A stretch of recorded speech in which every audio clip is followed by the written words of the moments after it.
If you haven't tried Koki before, or if your Koki always fails, pull your chairs and let's do this together. Hi everybody, welcome back to another beautiful and exciting episode of The Twist. I am Chanazi, and all I do is twist a little things my mom showed me in her beautiful traditional kitchen. So today we are going to be making some Koki and sweet potatoes. All right, darlings, welcome in everybody. Welcome in everybody. So pull your chairs and let's do this as a family. This is family here. We cook together and we eat together. Now I know you already have your black-eyed beans in the house. So for those who do not have black-eyed beans, you can just go to the market and grab some for yourself. Then once you get home, first thing you need to do is select your beans. You need to take off the stones. You might find stones in your beans. You might find dried leaves in your beans or any unwanted particles or insects. Yeah, you might find weevils in your beans and you do not want to have them. So we're going to select them. Once you're done selecting your beans, um, transfer them into your blender and add in some water. Here we're going to be doing the blending method. It is quicker and faster and easier to wash your beans.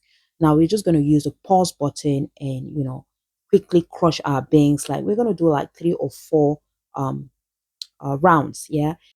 Next, just transfer the beans into a bowl, into a clean bowl, and then you start washing. Now, how do we wash it? We need a colander or a sieve because we need to take out the skin. We need to take out the skin and the blackhead. That's what we need to do. I have another recipe using a different method of washing. I'm using a grater to wash the beans to take off the skin and the blackheads. All right. So you're just gonna you're gonna watch me wash the beans. Oh my god. Mama's hand taught me the rhythm of the spoon. Wooden bowls sang their secrets to the moon. Palm oil whispers, spices bloom. I twist the little things, oh yes I do. Mama's lessons old but feeling new. All right. So you can see how clean our beans looks. No blackheads, no skin. All right. Now we're going to start blending. I'm using 2 red scotch bonnet peppers and 1 yellow. The yellow adds more flavor and the red adds more heat. It doesn't mean that the yellow is not hot, but it adds more flavor. The aroma is more appealing. Yeah. Okay, so we're going to blend it. We're going to blend it. Now, when you're blending your beans, it doesn't need to be velvety smooth. You still need some rough texture, but not crushing them, but blending, but not velvety smooth. I don't really know how I need to explain this, but that's how far I can. So our beans is nicely blended as desired, but you should note that traditionally we do use a hand grinding machine or a grinding stone or a mortar to grind our beans. The more reason why I said our beans doesn't need to be velvety smooth. You need to get some roughness in the texture. The texture needs to be a bit rough. And next I'm going to be using some baby spinach, but traditionally we do use cocoyam leaves. All right, guys, and I'll be using some salt and some palm oil. And hey, I am using the Cameroon palm oil. Yeah, I'm using my oil from my country to use. No jokes, no jokes, because Koki is a very delicate meal and you want to be sure of the kind of palm oil you're using. All right. Now for our mixing, I'm going to be using my hand mixer to mix my to whip my beans so that I have this fluffy texture. You really need to mix it or whip it so that you really get that fluffy texture. And that is what we use our mortar and pestle to do. We mix it really good to have that fluffiness. All right, guys.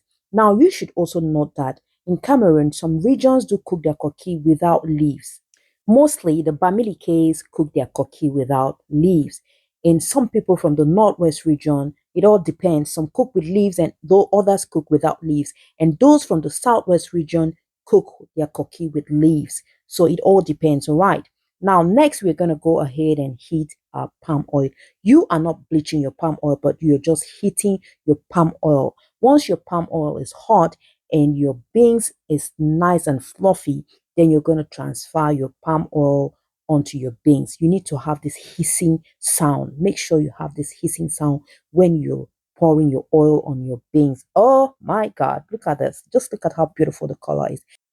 Now you need to continue stirring to maintain that fluffy texture and to make sure that everything is nicely combined and you have a unique color. Now here my oil is enough. If your oil is not enough, you can add more oil, but here it is just perfect. All right, guys.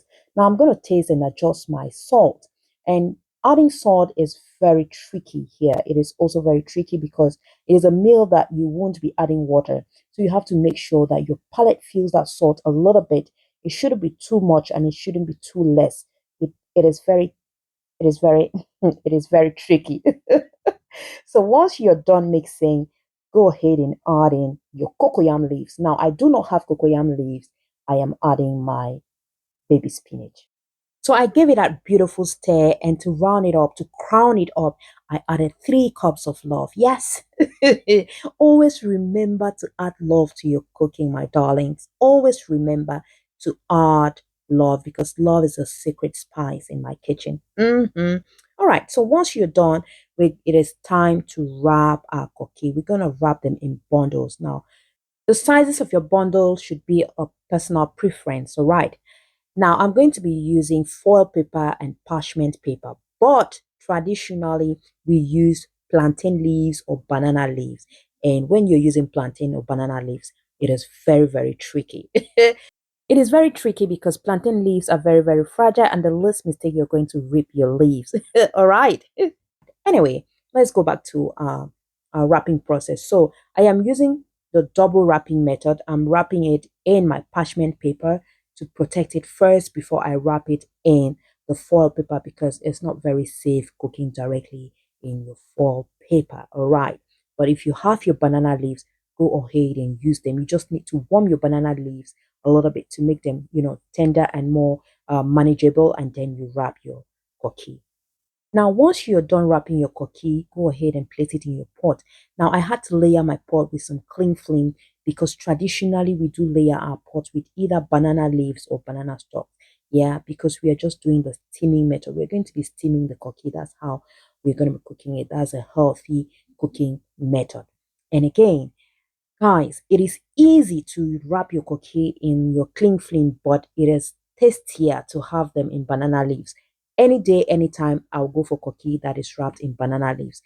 Now it's time to start cooking or to start steaming our cookie. Now you need to add water. When you're adding water, just add the water by the side of the pot. You don't pour the water directly on the bundles, right? I did add some boiling water.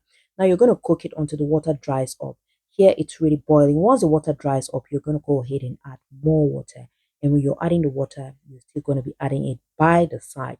So you can see me adding more water, but I'm putting it by the side of the pot. All right. Next, we're going to go ahead and peel our complement and get our complement ready. And we are doing it with some sweet potatoes. So I'm going to be peeling my sweet potatoes. Mama's hand taught me the rhythm of the spoon. Wooden bowls sing their secrets to the moon. Palm oil whispers, spices bloom. I twist the little things, oh yes I do. Mama's lessons old but feeling new. Love is the spice, the secret too. Pepper talks loud but onions make you cry. Herbs and roots like stories never die. In her kitchen, the past and present fly. Taste the fire, feel the soul. Every dish a heart made whole. I twist the little things, oh yes I do. Mama's lessons old but feeling new.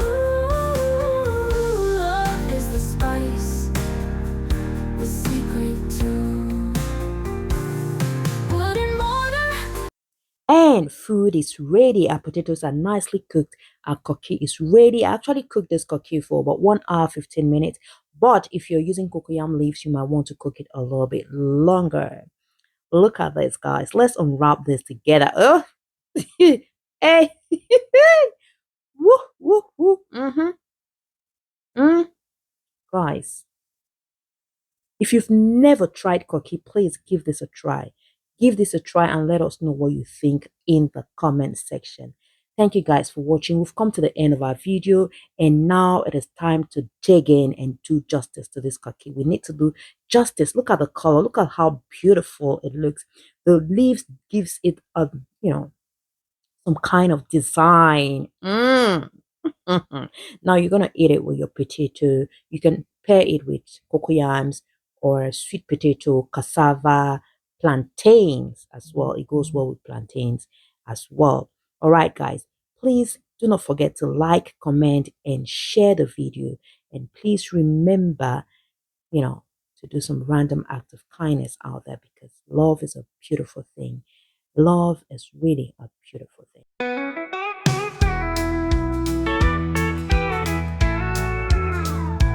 Mama's hands danced like fire in the pan, spices swirling like the dream she began.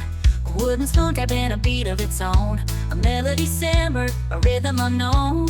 She said the secret ain't the spice or the grain, it's the love you stir and the joy you sustain. Channel 12.